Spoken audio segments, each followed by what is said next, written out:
अस्सलाम वालेकुम। आज हम शुरू करेंगे गॉस सीडल लाइट्रेशन मेथड।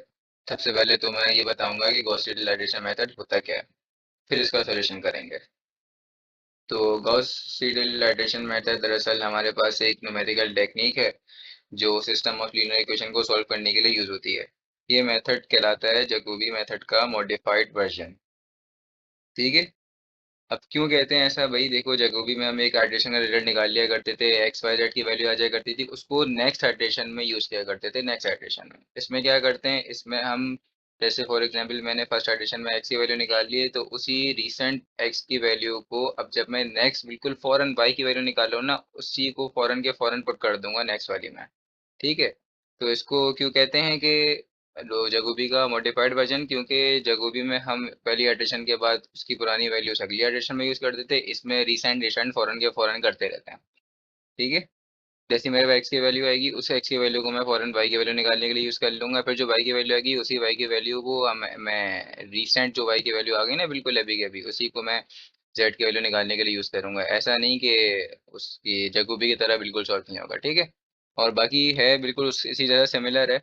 तो सबसे पहले देखो, अब मैंने यहाँ पे सिस्टम ऑफ लीनियर इक्वेशन लिख दी है।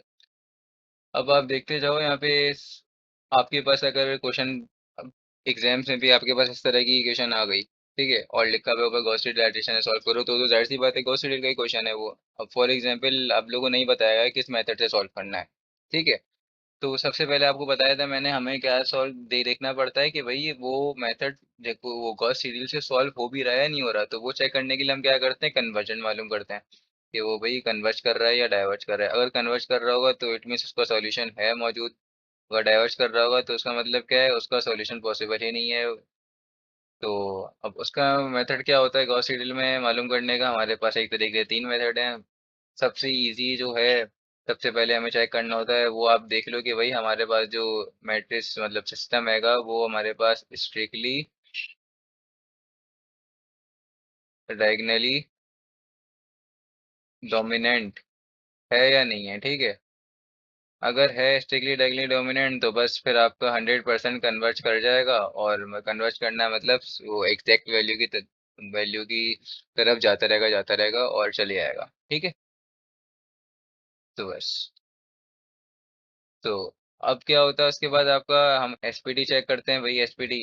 अच्छा, जैकोबी में अगर आपका एसपीडी बन जाए, ठीक है, मतलब सिमेट्रिक पॉजिटिव डेफिनेट बन जाए, तो भी कोई गारंटी नहीं है कि वो 100% कन्वर्ज करेगा नहीं करेगा, लेकिन इसमें 100% गारंटी है कि हाँ भाई कन्वर्ज करेगा। ठीक है। तो उसके बाद क्या होता है, स्पेक्ट्रल रेडियस मेथड होता है।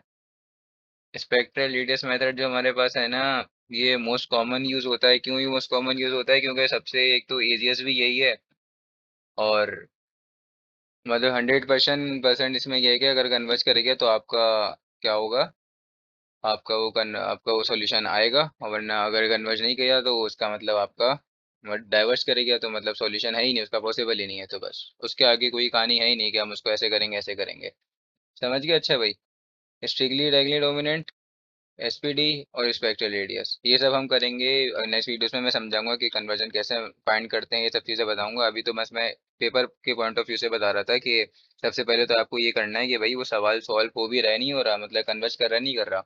तो खैर, अब क्या होता है, स्ट्रिक्टली डायगोनली डोमिनेंट ये मैट्रिक्स है या नहीं है, तो सबसे पहले हम चेक कर लेते हैं कि भाई क्या करते हैं, एक्स की, वाई की और जेड की वैल्यू को चेक करते हैं कि भाई जो हमारे पास डायगनली वैल्यूज लिखी हुई हैं कि भाई ये वैल्यू हमारे पास, वो जैसे x की वैल्यू जो मैंने यहाँ पे लिख दी है, x की वैल्यू मतलब x का कोफिशिएंट y और z की कोफिशिएंट से के सम से बड़ा होगा, तो उसका मतलब हमारे पास कंडीशन सही उतरेगी। तो भाई कट करके देख लो, प्लस ज़ीरो, तो ये तो कर रहा है। सेकंड वाली में देखो, गई सेकंड वाली में ये रहा x2 का, तो 2 यहाँ पे भी कर रहा है। ठीक है। दोनों का सम 2 से बड़ा नहीं हो रहा।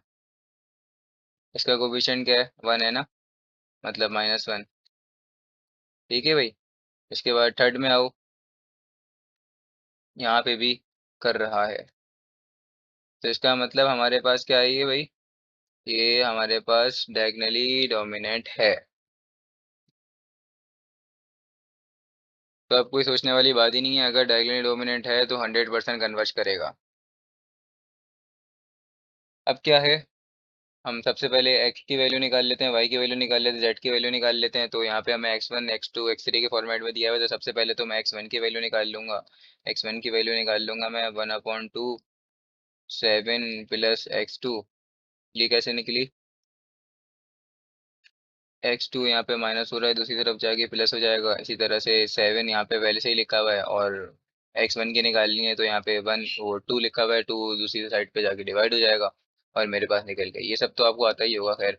x2 की value 1/2 1 plus x1 plus x3। इसी तरह से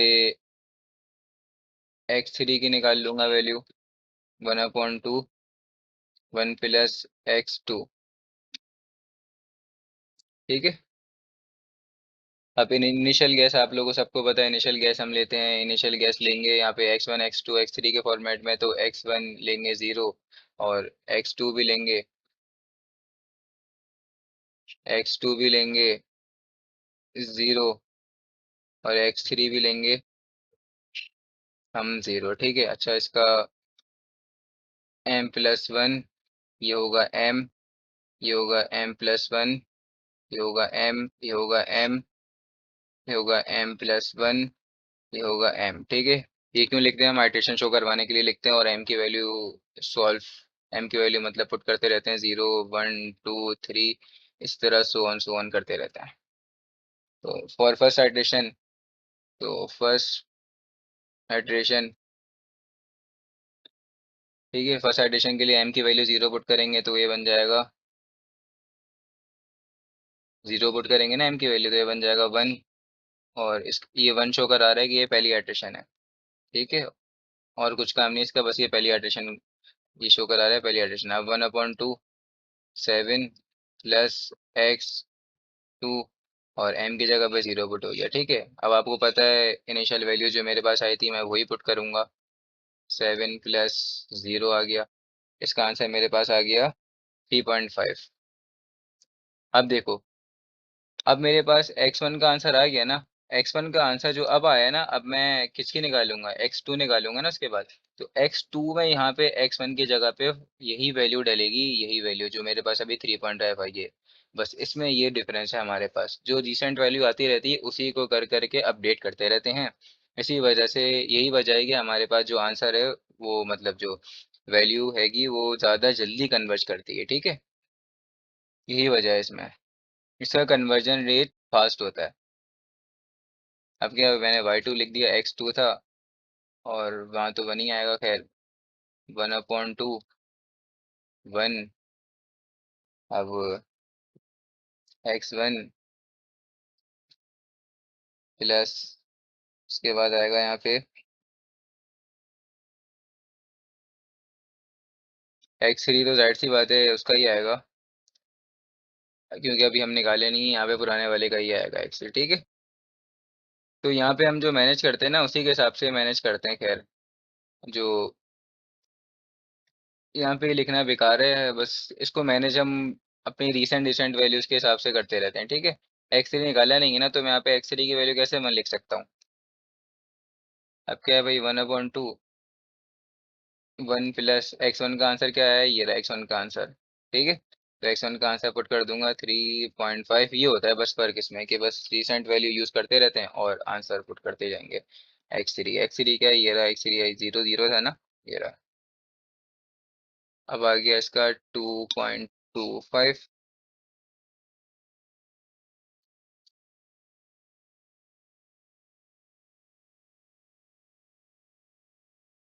प्लस का x2 1 1 वाली यूज करेंगे ना। ठीक है। जो अभी recent recent most recent use करते हैं। ठीक है।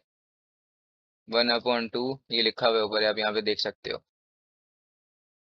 ये मैंने क्यों लिखा? मोस्ट रिसेंट यूज करेंगे ना। तो 1 प्लस, अब मोस्ट रिसेंट कौन सी आई है? ये वाली आई है। तो 1 + 2.25 1.625। ठीक है भाई। इसी तरह से हमने x1 x2 x3 निकाल लिया। इसी तरह सेकेंड एडिशन यूज करेंगे।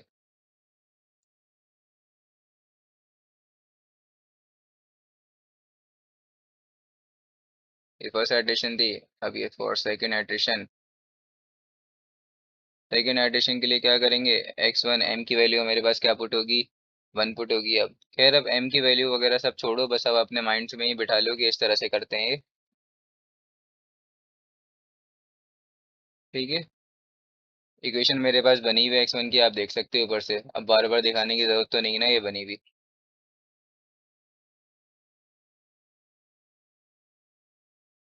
अब x2 का जो आंसर आया, ये हम मोस्ट रिसेंट आंसर ही पुट कर रहा हूँ ना, 2.25 यहाँ पे पुट होगा। ठीक है, तो 1/2, 7 प्लस 2.25, इसका आंसर मेरे पास आता है 4.625। इसी तरह से अब निकालूंगा x2, ये हो गया 1/2, 1 प्लस x1, x3। ठीक है, अब क्या होगा यहाँ पे मोस्ट रिसेंट, पहले आप फॉर्मूला पढ़ लो एक दफा, एक्स मतलब फॉर्मूला नहीं सॉरी, ये जो वैल्यू मैंने निकाली थी, ये वैल्यू देख लो क्या थी। ठीक है, तो यहाँ पे अब जो पुट होगा ना, मोस्ट रिसेंट होगा, यहाँ पे मोस्ट रिसेंट होगा। तो मोस्ट रिसेंट अभी हमने कौन सा निकाला है, अगर ये सब आप ऊपर मेंशन नहीं भी कराते हैं ना, कोई भी मसला नहीं है, आपको पता है मोस्ट रिसेंट आपके पास x1 की, आपके यहाँ मोस्ट रिसेंट कौन सी वैल्यू है, ये रही भाई, यहाँ पे बराबर में भी आई हुई है। तो x1 की यहाँ पे वैल्यू डलेगी, मोस्ट रिसेंट ही वैल्यू डलेगी। तो 1 प्लस x1 की ये रही। अब बाकी आप उसके ऊपर शो कराओगे सेकंड एडिशन है, थर्ड एडिशन है, कोई प्रॉब्लम नहीं है। 4.625 प्लस, अब ये एक्स थ्री है ना, तो एक्स थ्री की आपके यहाँ मोस्ट रिसेंट कौन सी आई है, 1.625 आई है ना, तो 1.625। ठीक है, इसका आंसर मेरे पास आ गया, इसका आंसर कैलकुलेट कर लेते हैं, क्या है भाई, 1/2, 1 प्लस 4.625 प्लस 1.625, ब्रैकेट क्लोज। इसका आंसर आता है मेरे पास 3.625। ठीक है, 3.625 आता है। इसी तरह आप करते हैं थर्ड एडिशन, ओ सॉरी थर्ड एडिशन नहीं, मतलब x3 की निकालूंगा। तो x3 का फॉर्मूला देख सकते हो मेरे पास, यहाँ पे फॉर्मूला नहीं सॉरी, जो मैंने वैल्यू निकाली थी ये रही, 1/2, 1 प्लस x2। ठीक है, 1/2, उसके बाद था 1 प्लस x2, तो एक्स टू के ऊपर कौन सी रिसेंट वैल्यू है मोस्ट, जो हम फाइंड कर चुके हैं, x2 की ये रही, तो ये वाली वैल्यू आएगी। सही है भाई, 1/2, 1 प्लस x2, तो ये वाली आएगी 3.625। इसका आंसर आ गया 2.3125। अब मैच कर सकते हो कितना अभी डिफरेंस आया आपके पास पहली और सेकंड में। इसका 3.5 आ रहा है x1 का, यहाँ पे क्या आ रहा है, यहाँ पे आ रहा है 4.625, तो अच्छा खासा डिफरेंस है अभी।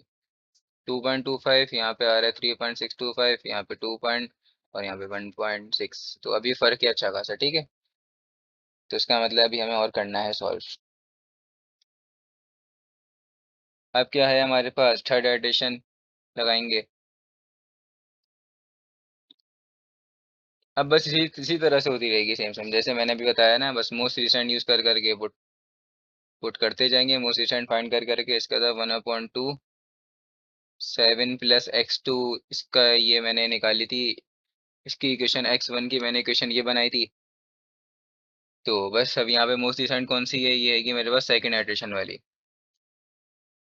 तो इसका आंसर अगर मैं निकालूं तो 1/2, 7 प्लस 3.625, आ गया 5.3125।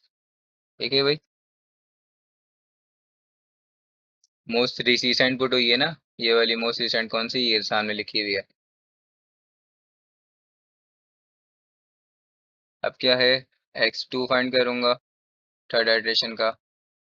तो 1/2, x2 की पहले वैल्यू लिख दूं क्या थी, जो इसकी इक्वेशन मैंने बनाई थी, x ये थी बनी हुई। ठीक है, अब यहाँ पे पहले पहचानो मोस्ट रिसेंट कौन सा वाला है। मोस्ट रिसेंट मेरे पास है यहाँ पे 3, ये रहा जो कि अभी यहाँ पे आया हुआ है। और x3 का मोसिशन क्या है, ये रहा। ठीक है, सेकेंड एडिशन वाला। तो बस 1/2 1 + 5.3125 प्लस फिर आएगा 2.3125। इसका आंसर आ गया मेरे पास 4.3125। ठीक है, उसी तरह निकालूंगा x3 1/2 1 + x2। ये फॉर्मूला था, x2 की मोस्ट रिसेंट वैल्यू ये आई भी मेरे पास। तो 3 ही लगा, 3 एडिशन वाली वैल्यू डालूंगा तो यहाँ पे लिख दूंगा 3 ब्रैकेट क्लोज 1/2 1 प्लस ये वाली वैल्यू डालूंगा 4.3125 2.65625। ठीक है, इसी तरह से आप फोर्थ एडिशन करेंगे। अब आप पहले चेक कर लो कि आपका कितना करीब आया या नहीं आया। तो देख लो भाई, सेकंड एडिशन का आंसर x1 का ये रहा। और इसका आंसर आप चेक कर सकते हो, आपके पास x1 का ये रहा। तो अभी भी डिफरेंस है भाई, है। इसी तरह x2 का चेक करो, इसका ये रहा। x3 का चेक करो, तो डिफरेंस तो है अभी। तो अभी हमें और करनी पड़ेंगे एडिशन। ठीक है, थोड़ा करीब करीब ही आ जाए, 2 तक मैच कर जाए, 2 डेसिमल प्लेसेस तक तो छोड़ देंगे, कोई मसला नहीं है। अब क्या है, अब फोर्थ फोर्थ एडिशन करूंगा।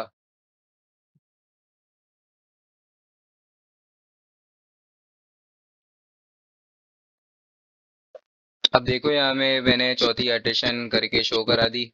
अब बिल्कुल सेम वैसी हुई है जैसे होती है। ये फॉर्मूला था, x2 आ रहा था, तो x2 की कौन सी वैल्यू पुट होगी, मोस्ट रिसेंट वैल्यू पुट होगी x2 की। तो मोस्ट रिसेंट मेरे पास यही थी x2 की। ठीक है, x2 की मोस्ट रिसेंट ये रही मेरे पास।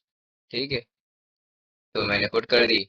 इसी तरह से जिस सबकी मोस्ट रिसेंट ये रही, इसकी ये वाली पुट होगी। इसी तरह सबकी मोस्ट रिसेंट जो पुट होती रहती है वो मैंने कर दी, और फोर्थ एडिशन भी निकाल ली। अब आप टैली कर सकते हो कि भाई अब कहाँ तक मैच, अब मैच कर रहा है। तो 5.3 5.6 आ रहा है। अभी भी थोड़ा सा बिल्कुल मामूली सा गैप है, 4.3 आ रहा है, यहाँ पे 4.65 आ रहा है। अब देखो, अब थोड़ा करीब करीब आ रहा है। यहाँ 2.6 आ रहा है, और यहाँ पे कितना आ गया, 2.8। अब देखो करीब करीब तो आया है। मतलब पहले तो अच्छा खासा डिफरेंस आ रहा था ना, अब वो डिफरेंस कम होता जा रहा है। तो अब मैं फिफ्थ एडिशन करता हूँ। फिफ्थ एडिशन बस मैं अब आपको डायरेक्ट आंसर ही इसके पुट कर रहा हूँ, आप कर लेना खुद से। 5.8281 और x2 फिफ्थ एडिशन पे इसका आंसर आएगा 4.8281। x3 का आएगा फिफ्थ एडिशन पे 2.9106। अब देखो भाई, अब मैच करो, आपके सामने लिखा हुआ है 5.8 4.6 2.9। ये देखो, यहाँ से मैंने सब मैच किए हैं, ऊपर लिखी हुई हैं। तो अभी भी मुझे सिक्स एडिशन पे जाना ही पड़ेगा। ठीक है, तो सिक्स एडिशन पे क्या हो गया अब मेरे पास, देखो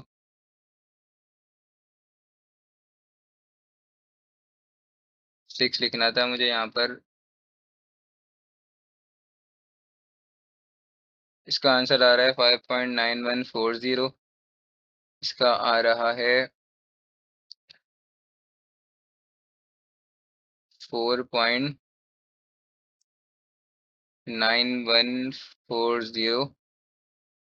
x3 का आ रहा है सिक्स एडिशन पे 2.9570। अब देखो आंसर करीब ही करीब आता जा रहा है। ठीक है, अब देखो आप, करीब आया। ये तो मैच कर गया 2.9 पे। वो दोनों अभी बचे हुए मैच करना। ये 5 8 पे था, 9 पे था। 8 पे था, ये भी 9 पर है। तो ये भी अभी मैच करेगा। अब सेवन एडिशन पे जाना पड़ेगा मुझे, सेवन एडिशन पे जाता हूँ भाई। तो सेवन एडिशन पे इसका आंसर आ जाएगा मेरे पास 5.9570। अब देखो जो फर्क आया है, बस अब 2 डेसिमल प्लेसेस के बाद ही फर्क आ रहा है। ठीक है, मतलब ये अब कन्वर्ज होता जा रहा है हमारी एक्चुअल वैल्यू की तरफ, एग्जैक्ट वैल्यू की तरफ।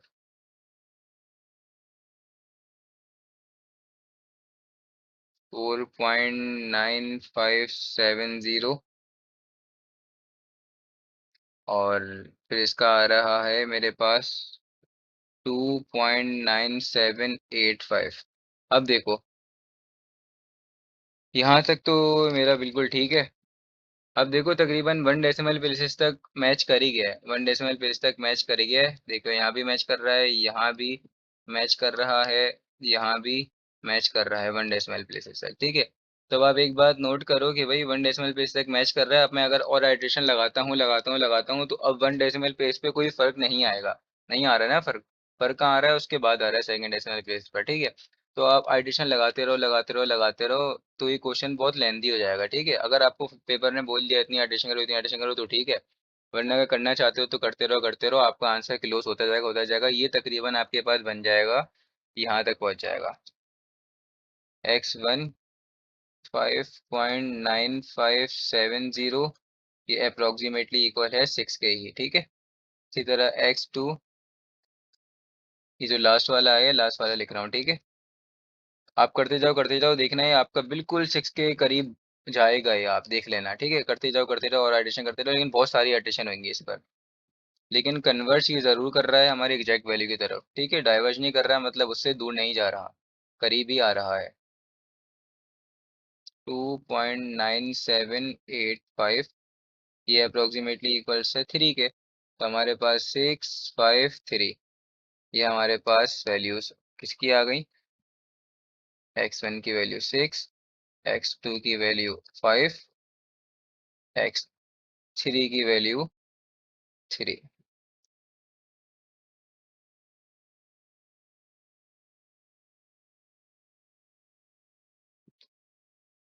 अब स्टार्ट से क्वेश्चन देख देख सकते हो अब, ठीक है।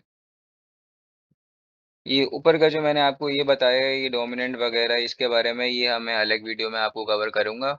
अभी बस आप यहाँ पे समझ लेना, अभी पूरा पूरा मेथड समझ लो कि किस तरह से सॉल्व होता है। बाकी हमें कन्वर्जेंस मालूम करना सीखेंगे।